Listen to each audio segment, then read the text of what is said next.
Hello and welcome to Flippin Through, the internet's #1 Mad Magazine news, review, and interview channel. And today I'm flipping through Mad Magazine number 63, released June 1961, our price 25 cents, which is indeed cheap. But before we do that, please let me remind you, hit like, hit subscribe, and leave a comment down below. That's the #1 way that you can support this channel. We're growing. It's like gangbusters. Don't know if that really applies to this. But we can't keep growing without your support. So if you're a first-time viewer, a 50th time viewer, please make sure that you are subscribed and leave a comment down below. It really helps. If you want to support me in another way, patreon.com/flippinthrough. If you think that what I do is worth anything more than a like or a subscribe, check that out down below. See what you get from me. These are the people that I get to thank for their support today. Reflection of Perfection, Misimo, Tom Richmond, David Strickler, Megan McInerney, Shane Buckley, Bobby Weigel, Cam Hayden, Rob Wilson, Rod Mead Sperry, Andrew Goldfarb, Casey Ori, and Little Cozy Nostril. Thank you guys so much for the support. I hope I can keep on earning it. With that, let's get back over here. Where am I? There I am. Now, listen, if you guys watched, I had a live stream the other day, and Kyle Bridget commented that I look sickly. So this is what the other light looks like, a warmer light. This is what I look like with the green screen bouncing off of it. I feel like I look horrible. This is my actual skin color. See, so I'm neither pale nor jaundiced. I don't know what's going on. It's the reflected light. That's what it is. It's horrible. I need to paint this room desperately. Here we have a beautiful Kelly Freas cover, special April showers issue of Mad Magazine. One of like the most classic depictions of Alfred E. Neuman and like this sort of visual gag that the magazine became famous for. Kelly Freas is really good at drawing wet things. Like the ice cube issue. I don't know which one that one was, but like if you look at the water dripping off of the umbrella, it looks just absolutely beautiful. Absolutely beautiful. So let's go inside. Now, you guys know, those of you who have been watching for a pretty long time, you guys know that I have a compulsion to point out whenever a Minnesota celebrity is in Mad Magazine or mentioned in Mad Magazine. This is kind of like that. This is a lampooning of what? Of a 3M advertisement. Boy, were we surprised. Up to now, we showed some of the 1,000 little ways Scotch brand tape helps create happy moments, mainly for us. Here's one way we never dreamed of. When we figured out how much loot he got away with, we reached for the decanter that says Scotch. Anyway, that's a little takeoff on this ad campaign. I have this up from madcoversite.com or crackedcoversite.com. Now listen, the joke has been crackedcoversite.com, and that's what I say instead of madcoversite.com. And it's supposed to, originally it was supposed to forward to madcoversite.com. And I think at one point, Doug was like, it doesn't forward. I think because he knew that was my intention. It does now. I think I fixed it. But go to craftcoversite.com. Let me know if it works. And here, this is the original ad. Hurry up, General. The troops are waiting. One of the 1,000 little ways Scotch brand tape helps create happy moments. I didn't finish my thought. Minnesota Mining and Manufacturing. That is 3M. It's, a Fortune 500 company that I drive by all the time. Anyway, Minnesota's own. Here we go, the letters department. I actually, if you could believe it, I didn't even read this letters department. Yeah, there's a lot in this issue, and I just sort of overlooked that old tradition. Here we have Mad's Modernized elementary school textbooks. This is great because it has one of my favorite Mad artists, Dave Berg. Now, there's two things with Dave Berg. There's like his drawing style and then his painting style. I think I really prefer his drawing style over his painting style. I think his painting style is just a little too homely. It's almost like what his drawing style became. But, you know, he morphed, he changed a lot. But even this, I don't know that these little characters are especially unique, but I do think that looks better than the lighter side of. I'll tell you that much. These are the ones that I like a little bit better, the backgrounds and this Elvis one. Yeah, that's what I like a little bit better. I'm going to zoom out. So some of the gags from this, here we have my third grade arithmetic book. Here we go. If Romney earns $26 per week and buys a Cadillac with payments of $137.85 per month, how many girls can he impress before the finance company takes his car away? The answer? Knowing Romney? Probably none. How about this? Number 5 on the previous page. 1 illegal left turn plus 0 driver's license plus 1 motorcycle cop equals 1 interesting chase plus 5 bullet holes in the car. There you go. Did cops shoot a lot of people back in the day? Anyway, here we have the first book of general science. Learn how to apply the following key formulas. G equals TGVM squared. Gardel equals the thickness of glass times velocity of missile. I don't know. I don't get that. I don't understand that at all. One of my favorite little things is here you have, I don't know, atlases. You have Atli here holding up the world. And then you have, I was thinking, okay, so this little kid has a match stuck in his shoe and he's lighting it.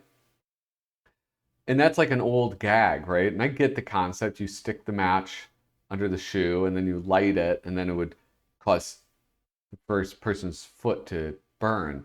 And that's funny. But was that like a common practical joke back in the day?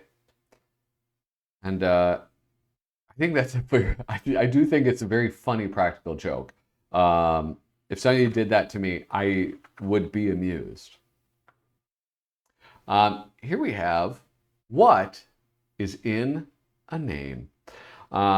Basically what they did was they took celebrities and then they went into like the baby naming books and found out what those names mean. And I guess if they were relevant, I imagine that they took like 100 celebrities and checked the meanings of the names and then decided to keep the funny ones. So here we have Jacqueline, that's Jackie O, Jacqueline Onassis, Bouvier Onassis, the supplanter. And then look, is that Lady Bird Johnson leaving? Wait, no, that's not right, because Johnson took over when Kennedy was assassinated. Who is that? Who was the president before Kennedy? Should I know this? It was Eisenhower. I just looked it up. And that's Mamie Dowd. Mamie? Mamie? M-A-M-I-E? Mammy? Mamie. It's probably Mamie. Anyway, usurper. Now here we have Vana. Vana means protector of the army. Yeah, which army? Here's Richard. I don't know who. This is the problem. It's like some of these I know. Look at old Ronald Reagan of Mighty Power. Here's Arnold. Well, that's not Arnold. Eagle Strong. So this one's ironic. Some of them are ironic. Others are like, I think, right famous counselor. That's Robert's name. Here's Jane. Oh, Jane Mansfeld. Endowed by heaven. That one's not ironic. All right, moving on. Here we have specialized breakfast foods. These are great. We have Bob Clark doing his artwork. My only complaint about this issue is that they have Bob Clark doing so much painting. I don't know what it is. I'm sure lots of people love it. I'm sure it's good, but I'm just not a fan of it. So here we have Beatty's Breakfast of Cool Cats. Free on the back, a full color map of Greenwich Village showing where the parties are. Look at this. It looks like Lenny Brenner. Wonder if he posed for this. Here we have Sugar Boffs, the cereal that laughs back. Free on the inside, Milton Berle wind-up doll. Put it on the table. Put what on the table, Milton? And watch it steal your material. Was he known for that? Was he known for stealing jokes? I feel like that was like a lot of comics back in the day. They would just sort of like all take jokes. I think it was like maybe not viewed as much of an art form or an intellectual endeavor. So they're just like, well, whatever, I'll take a joke. All brain food for thought. This is for intellectuals. Free on the back, a life-size cutout mask of Albert Schweitzer. Troubled with irregular ideas? No need to resort to harsh habit-forming books. All Brain is the world's largest selling mental laxative. Anyway, here's at the knife throwing school. Make sure, listen, this is a really long setup for a punchline that should have happened right here. This is like my main criticism of Don Martin, is that he always takes more pages than he needs to tell the joke. So he goes through all of this of how to throw it. He throws it, and then there's a bunch of dead women who have been run through with knives. Here we have adult TV cartoons, and this is great. The artwork's really nice because guess who it is? It's Wally Wood. So of course it's beautiful, and of course it is nice, and yeah, we're gonna, basically it's like a mashup. The way that I'll give a little analysis of it, not analysis, but summary of it. So you have how the Flintstones is basically the Honeymooners, right? And then, well, what if we did this with other things? So the Groucho Owl show, the Jack Parr show, the Croc Parr show, to speak the truth is to squeak the truth. It's about mices. You get it. Just as beautiful artwork. So maybe that's what we should focus on.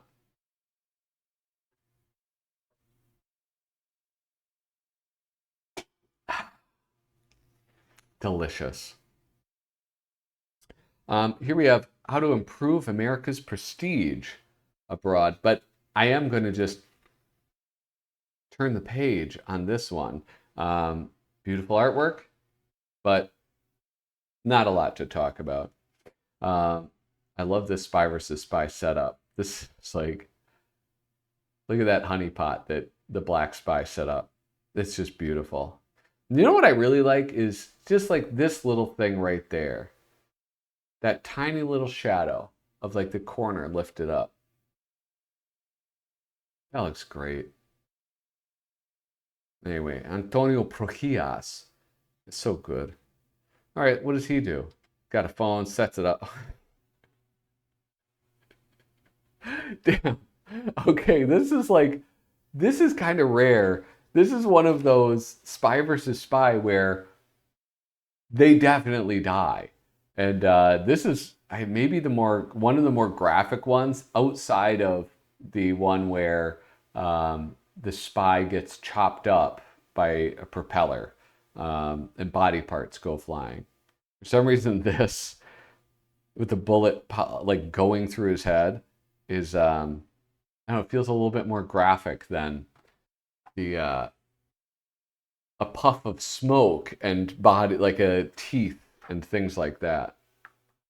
Here we have sports typography. Have you noticed that the sports fiction story has practically disappeared from the American scene?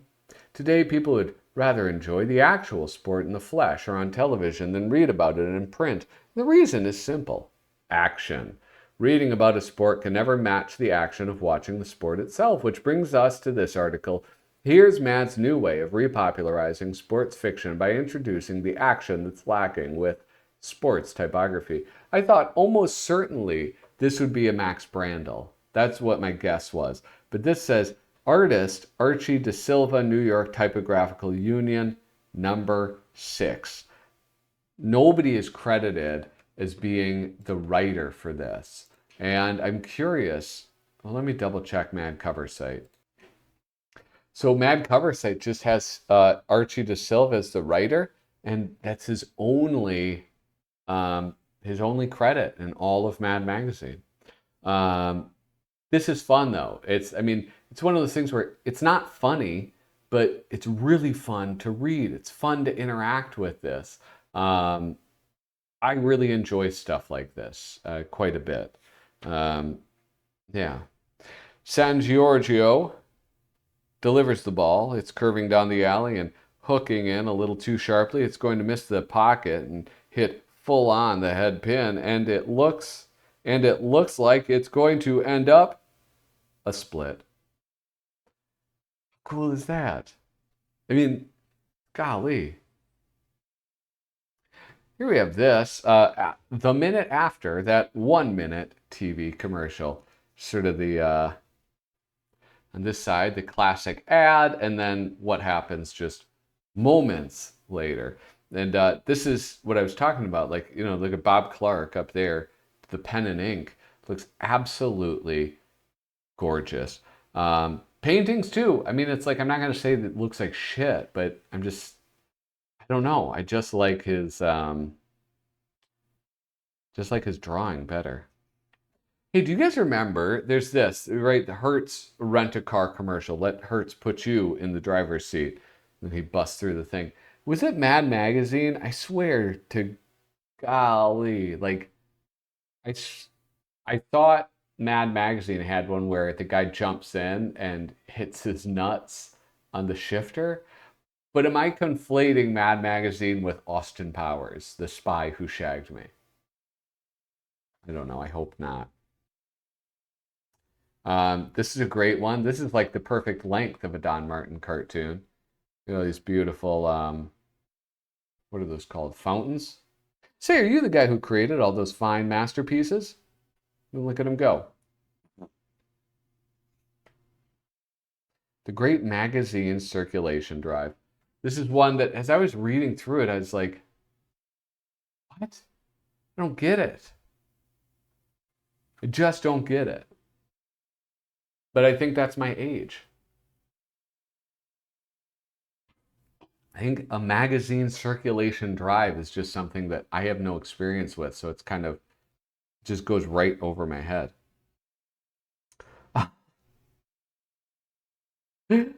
Oh my goodness. This takes the chicken, fills it with TNT, it lays an egg, and then he blows up. This was so funny. I love the body language on that one. Here we have a mad peek behind the scenes. Board meetings at Milltown Tranquilizer Company. Now, mad peek behind the scenes usually just is one thing, and then they'll have either panels. Early on, they would just do a series of panels all about that one thing, or later on, they would do like a Wimmelbilder picture, and they would have like walls cut out and the top of the ceiling off so that you could see inside the office or factory or whatever it was. It's a series that many artists have done, but it's, what was I going to say? Yeah, a lot of them have done it. This is Dave Berg, and I like Dave Berg. Again, I think this older style is a little bit more fun. Just like this. Look at the variety of characters he would create. Look at those guys. Look at the bad guys. Look at the good guys. Just look at like normal guys right there. It's great. That's all. How can you not love early Dave Berg? But everybody always talks about old Dave Berg. Here we have Paperback Roulette. This is fun. This is a lot of fun. I like this. I feel like this would be so hard to write. Or not, I guess. If you read a lot of books and you're familiar with books, then it might be a little bit easier. But suddenly last summer, Lolita desired too much too soon. She cornered Dr. Zhivago on the beach. Oh, doctor, run while you can. Crime stories. It started in Naples long ago. The mafia wanted freedom for money worries. They came to Cordura with blazing guns to kill again. The DA called it murder. They died in the chair. Boom, that was quick. South of Laramie, 10 little Indians on the warpath hunted your hair. That's it. Then success stories. What makes Sammy run? Payola. What's in it for me? Peanuts. Big deal. I think my uncle gave me that book. Self-improvement. How to keep from drowning. Don't go near the water. How to win friends and and influence people. Go naked in the world. What is life? Utterly mad. Oh, absolutely it is. We're going to kind of peel by this. We have two more things to look at. First is The Pickpocket. Again, just a super fun length comic from Don Martin. Got Dave Berg on the brain. I'm Berg-brained. He looks at the time, steals the lunch to eat it. Good job. That's my feedback for Don Martin. Good job. Let's print it. And then this, Mad visits John Wayne on the set of the Alamo. I like this. I like how they would do, not how they would do. I liked it when they would do different styles of movie parody. And this, parodying the movie and having like an interview with John Wayne, almost like a Mad peek behind the scenes. What did they do? Like Mad's insurance salesman of the year. And then they would interview the guys he goes through his life or day. This is like that, where it's John Wayne talking and there's like some semblance of an interview. It's pretty darn cool. Now right here you'll notice a spider that was trapped in the pages of this book long, long ago, and it died. Here we have one more, an old Budweiser ad. And this is a hell of a painting. And this is probably Kelly Freas, based on, I don't know, just the style, but look at also the spilled beer. Let's see what the original looked like from madcoversite.com. We have Budweiser. Where there's life, there's Bud. Sadder, but wiser. Where there's strife, there's beer. Next time you're drinking beer, look at the label. Does it list the ingredients? The Budweiser label does. What a head. Who said you can't tie one on with beer? Here's a guy who drinks the beverage of moderation, and he's been in a beer stupor for a month. Dear John, I've taken your drinking just about as long as I can. I've also taken the children, the car, and the bank book. You'll be hearing from my lawyer. Goodbye. Selena. Yeah, look at, I imagine it's this lovely couple splitting up. Anyway, that is Mad Magazine number 63. You guys, thank you so much for tuning in. Make sure that you hit like, hit subscribe, and leave a comment down below. Thank you so much for watching. Toodaloo.